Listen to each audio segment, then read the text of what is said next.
Hi, my name is Jinx and welcome back to you. What we have Magic Flame Buddy.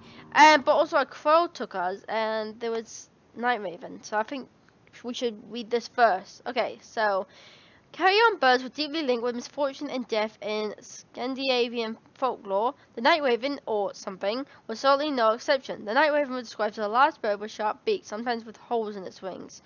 If a person gazed through these holes, they would become ill. Other stories are told of a giant skeleton bird that can never satisfy its hunger. Travelers were foolish enough to be out at night, risk being devoured by the terrible bird, especially festival days such as New Year's and Christmas Eve. I don't know one has speak proper English. The night raven also has been described as an ordinary raven, so free birds basically. But if it lands in a house, someone will die shortly with a terrible fever. Overall, the night raven was strongly associated with disease. When fathers sent their children out to collect birds, they had to be careful not to pick up the eggs of the night raven. Those nests were considered deadly, but if the child was unsure, he can knock on the egg 3 times and say, "Out with the evil spirit." If the egg belonged to the night raven, it would turn black. If the night raven not only infested the eggs, it would also possess birds, preferably carrion birds. According to some sources, the night raven spirit of evil, greedy man who had not been buried properly. The greed manifested itself in the night raven's fondness for shiny objects. Lovely.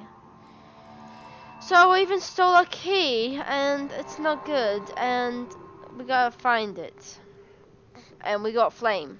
I'm carrying it for reasons I don't actually know of yet, but I'd rather have it with me than realizing I need it and having to run back. So here we are carrying it. It's a case of where haven't I been? What can I mess with?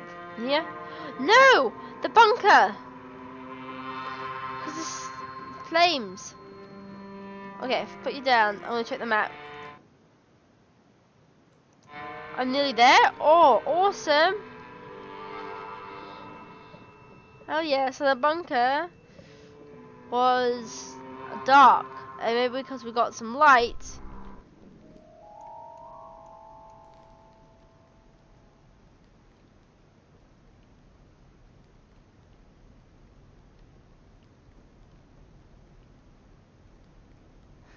Shit.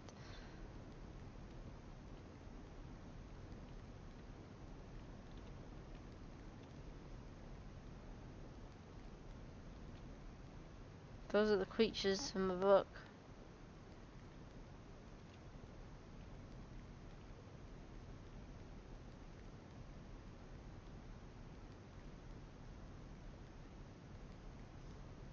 Should I be making notes of what is here? God fucking.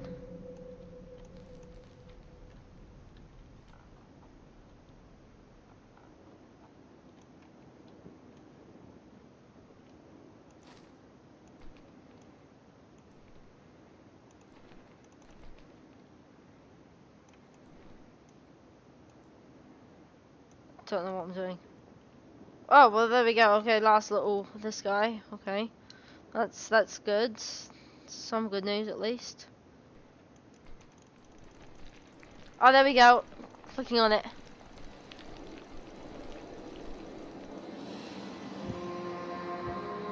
How the hell do you fit that tiny bird? Give me the key. My key.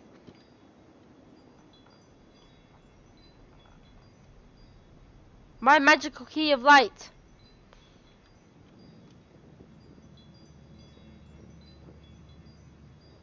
I don't like that beeping sound.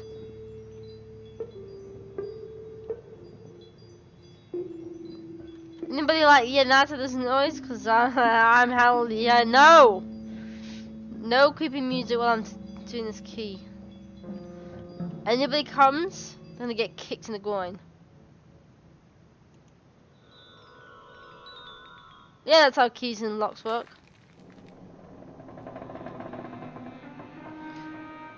Okay, but before we go back in there, like I'm coming back to it. I just want to figure out what was with the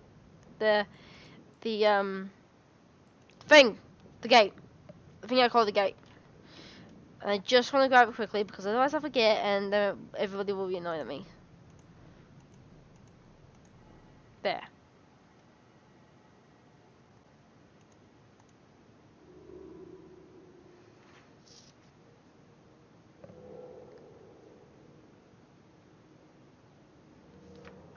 I have no idea what this is. Just scribbling it down.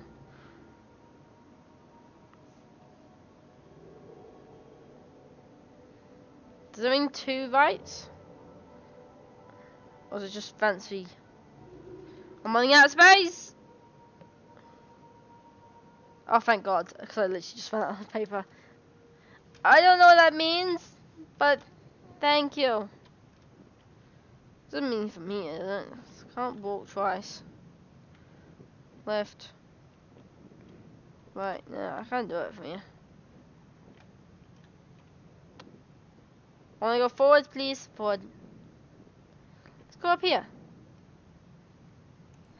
Oh God, what the hell? Right, I didn't even look around. Okay, that's it. What? What the heck does that mean? Okay, let's check out Year Walk since this is the name of the game and we haven't checked this. Year Walking it was at its core a vision quest for the purpose of being foreseeing the future. There were very rigid rules concerning the Year Walk and not adhering to them would prove very dangerous, even fatal. However, the practice of year walking came to a shroud in mystery, but it seems to be widespread practice in Sweden. Sorry, I was spit in my mouth to talk. Until the beginning of the 19th century and some rural areas later as the beginning of the 20th century, the practice was likely over 1,000 years old and most certainly pagan. Year walking very greatly, regionally and even locally. There may be differences between one village and the next. All vary and had a couple of elements in common though. Still doesn't explain what it is, but okay. A year walk could not be done on any common day. There were certain days a year where the gate opened, generally in liaison with important festival days such as May Day, Midsummer's Eve, or Christmas Eve, and most commonly New Year's Eve. A year walker would not partake of any food or drinks that were served on these days. A sacrifice of no little significance since the feasts were some of the rare occasions where food would be plentiful and varied. Okay, that makes sense. I don't know. A year walker had to divide other people, so they commonly locked themselves in dark rooms and were not allowed to see fire for an entire day. Perhaps not a vast sacrifice on Midsummer's Eve, but on cold winter days it will be uncomfortable at least, if not hazardous. If year walker followed these steps, he would leave his dark room at the stroke of midnight. This will be his last chance to cancel the year walk. Once he ventured out there was no turning back.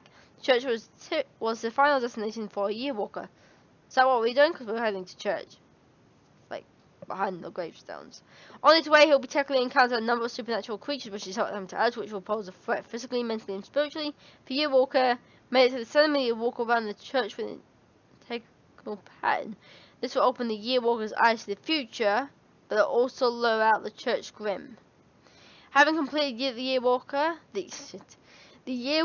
the walker would see visions that would manifest themselves in different manners. When the year walker left the ceremony, you might see, for instance, some processional dancers dressed in the finest church clothing. These will be the people that would die the following year. Okay then.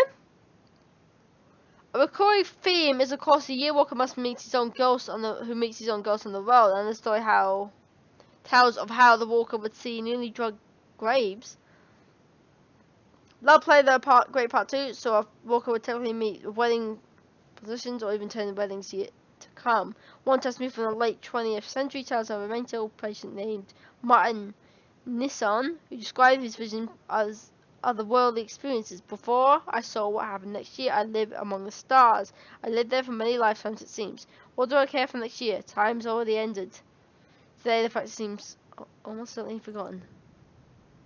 So, but like, that's what it's saying up here. This is the church. This is the cemetery. And also the one dots.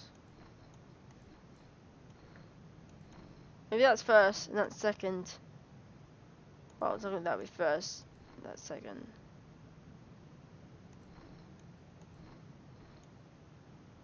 No.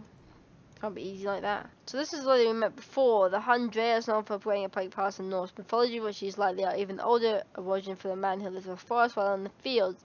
The Hundred was the guardian of the forest. She tended to trees, plants, and animals. A single large tree would grow far away. Smaller trees was considered to be the Hundred's home, or even herself.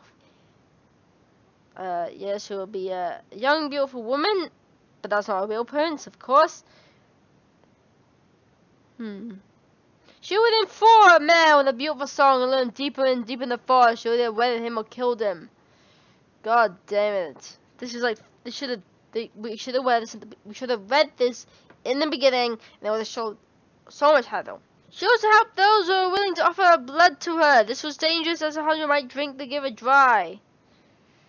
Ooh, that's what happened to us. I'm pretty certain. So we're kind of seeing all these. Okay, we haven't seen this guy. This guy's chilling with a heart, okay? For the creatures in Swedish folklore, the church grim is undoubtedly the most complex and certainly the most feared. Little was known of it since considered backlog to even speak about it. The church grim appearance was roughly possibly contributed to the nature of the church grim's origin. When the church was built in medieval times, the animals sometimes would be buried alive on the floors. That's pretty weird. Most commonly goats, since they were completely cheap. There have also been stories of criminals being buried alive as punishment. That is also really weird and messed up. Another version of the criminal's heart would be cut out and placed inside the animal carcass, which was sacrificed. The heart was sent to the many of the Grimm stories from the Swedish. Told if you touch the Grimm's heart, you would stare in the eye of creation. That's a bit weird, but alright. The church Grimm guarded the church against thieves and grave robbers because it was even untold to avoid the church at night. Some stories tell you if unlucky enough to be the last one to die during the year, you would serve as the church grim for the following year. There are other stories that suggest that the church grim was not a guardian at all, but rather some sort of parasite drawn energy of the church, where it fed on people's hopes, dreams, and fears. A recent controversial theory suggests that the Grimm church was closely related to a nameless Bronze Age deity. So that's all of them. Alright, I'm going to leave this video here and we'll figure out what the heck to do with that puzzle in the next one. So yeah, I am totally actually really enjoying this game. I love it. I love folklore, mythology, and you know, playing the whole game is like the best way because it forces you to learn this thing just because it scares you. And it's just a great way, and they're doing a really good job, and I'm just loving this game.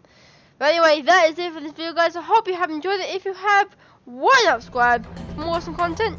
And I'll see you in the next video. Hiya!